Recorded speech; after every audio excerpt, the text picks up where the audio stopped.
interne en France qui, aux États-Unis, s'appelait Balance, équilibre en anglais, dans le cadre d'une loi, et je ne vais pas faire un cours, américaine qui s'appelait la Fairness Doctrine, qui était très solide et qui permettait d'assurer ce pluralisme. Et puis qui a été démantelée par Reagan et à partir de là par la Cour suprême américaine. À partir de Fox News, il y a eu une polarisation générale des médias. Évidemment, la polarisation, c'est pas d'un seul côté. Et donc, les médias ont fini par proposer des visions du monde unilatérales, sans la moindre place pour une vraie confrontation, une vraie contradiction entre les idées. À la fin, vous parlez pas ça a de nous, provoqué. Mais vous ne parlez pas de nous. Il me semble que Fox News est quand même une forme de modèle pour CNews. Mais pas je me trompe. Mais pas du tout. Mais vous vous trompez. Qui vous avez cru voir ça? CNews, rappelez-moi, est inspiré quand même de quelle chaîne? De Fox News. Mais vous êtes sérieux en disant ça? Oui, je suis sérieux. Et CB News, et CB News, c'est inspiré de Fox News? News, ça veut dire information. Mais enfin, vous êtes sérieux? C'est-à-dire que vous faites le rapport entre Fox News et CNews parce qu'il y a News? Non, mais enfin, je vous assure, faut que vous le rapport entre Fox News et CNews. Mais il y en a pas. C'est exactement les mêmes chaînes. Mais enfin, c'est exactement la même chaîne. Vous êtes en plein délire. Mais vous regardez Fox News.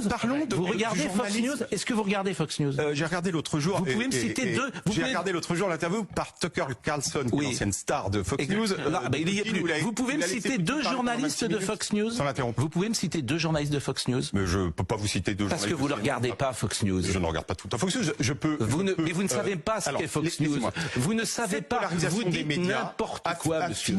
Vous ne pouvez même pas me citer deux journalistes de Fox News. A fini par fragmenter la société américaine et à la fin, les États-Unis se retrouvent avec des gens qui non seulement veulent plus vivre dans le même pays, mais qui en plus sont au bord de la guerre civile. Est-ce que c'est ce que vous voulez? Ou est-ce qu'au contraire, et Pascal Pro, vous dites c'est n'importe quoi. Excusez-moi, Fox News, ça n'a rien à voir avec CNews. Vous citez un ancien journaliste de CNews, de Fox News, en disant, vous voyez bien. Écoutez, vous êtes complètement à côté de la plaque. Je sais pas ce qui vous a pris. J'ai l'impression que vous avez dit une connerie, vous voulez pas revenir dessus et vous vous enfoncez parce que c'est Reporters sans frontières et pour la censure. C'est emmerdant. Je vous assure, moi je m'inquiète. Moi, c'est un naufrage que vous faites depuis une demi-heure. C'est un naufrage total. Je m'inquiète. Vous avez été nommé par le président de la République pour diriger les États généraux de la presse. Je vous assure, je m'inquiète. Je m'inquiète de votre nomination, de l'information. Je m'inquiète de votre nomination. Je ne comprends rien de ce que vous dites. Je ne sais pas dans quels médias vous avez travaillé. On nous apprend la clarté et la concision. Manifestement, on ne vous l'a pas appris. Vous êtes dirigeant du CFJ également, vous dirigez le centre de formation des journalistes. C'est effrayant ce que j'entends depuis tout à l'heure. Je pensais vraiment, en venant sur ce plateau, que vous auriez des arguments contre nous. Contre nous. Il n'y en a pas le début d'un argument. Et c'est vous qui allez piloter les états généraux de l'information. Mais c'est effrayant. Et c'est le président de la République qui vous a nommé. On est chez Là, on parlait de. Vous pouvez amener le débat sur autre chose. Utiliser tous les grands mots, porter toutes les accusations. D'ailleurs, ça vous gêne pas d'être de diriger les États généraux de l'information et d'être également sur Reporters sans frontières.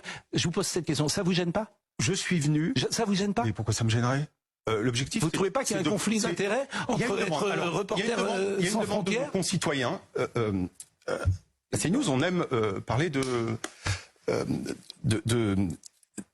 la demande réelle ou supposée des Français. Il y a une demande très forte des Français sur les questions de pluralisme. Ça, les sondages l'établissent. Nos audiences. Moi, avec Reporters sans frontières, on a fait un tour de France l'an dernier. Dans un bus pour le droit à l'information, on organisait des assemblées citoyennes. Et dans les 3 demandes des Français, il y avait... on est perdu dans ce flot informationnel, la fatigue, etc. Il y en avait une deuxième qui était une demande d'indépendance des médias et de transparence. Il y en avait une troisième qui est parlez-nous de la réalité, de toute la réalité. Il y a une demande très forte en matière d'indépendance éditoriale. Il y a une demande très forte, Monsieur Deloire. Chacun regarde ce qu'il veut. S'il y avait qu'une chaîne, les gens font ce qu'ils veulent. Moi, je vais pas gouverner l'âme des gens. S'ils veulent regarder France Inter, ils regardent France Inter. Charlotte qui n'a pas parlé. Moi, j'ai 2 questions, justement par rapport à ce que vous venez de dire. Vous expliquez, en prenant l'exemple de Fox News, que la ligne éditoriale d'un média a pour conséquence de fracturer la société.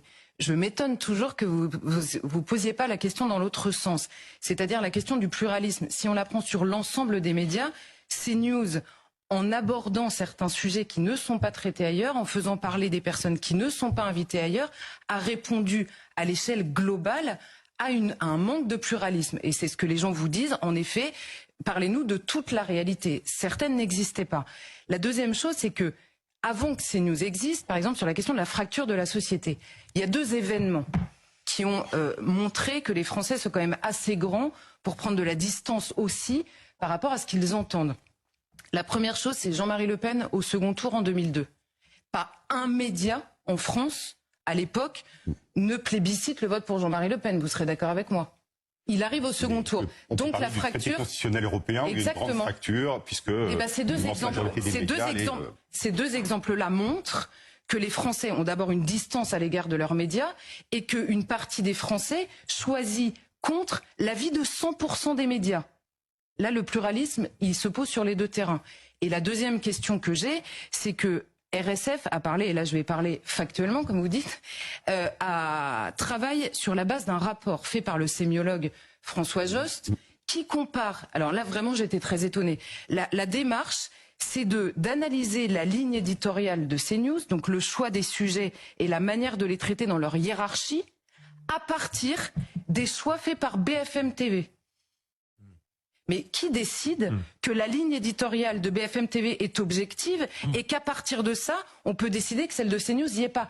Donc s'il faut un comité de décision du choix des sujets, de leur hiérarchie et des mots à utiliser pour le traiter, il faut le dire comme ça. Mais là, je suis très étonnée, en effet. C'est pas l'objet de l'étude. L'objet de l'étude, c'est d'avoir suivi...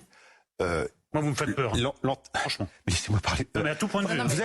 Vous êtes vraiment en train de faire la preuve. Entre votre ligne idéologique et votre confusion intellectuelle, vous me faites très peur. Hein. Mais vous êtes en train de faire la preuve. Si c'est à vous qu'on confie l'information en France, le soin de définir ce que c'est qu'une bonne information, qu'une mauvaise information, je vous dis, vous me faites peur. Éric Nolot, vous l'avez lu, la décision très honnêtement. Nous l'avons lu ce matin. Oui. Ce que vous réclamez. Georges Fenech l'a lu, nous en avons parlé avant. Voilà. Je crois pas que vous l'ayez. Juste un mot, parce qu'il y a notre ami Thomas Hill, je suis obligé de lui dire bonjour et au revoir en même temps. Thomas Hill, d'abord je vous remercie d'être là. Hein. Parce que ça, c'est, je veux dire, vous nous attaquez durement, donc forcément, moi quand on me dit... Attendez.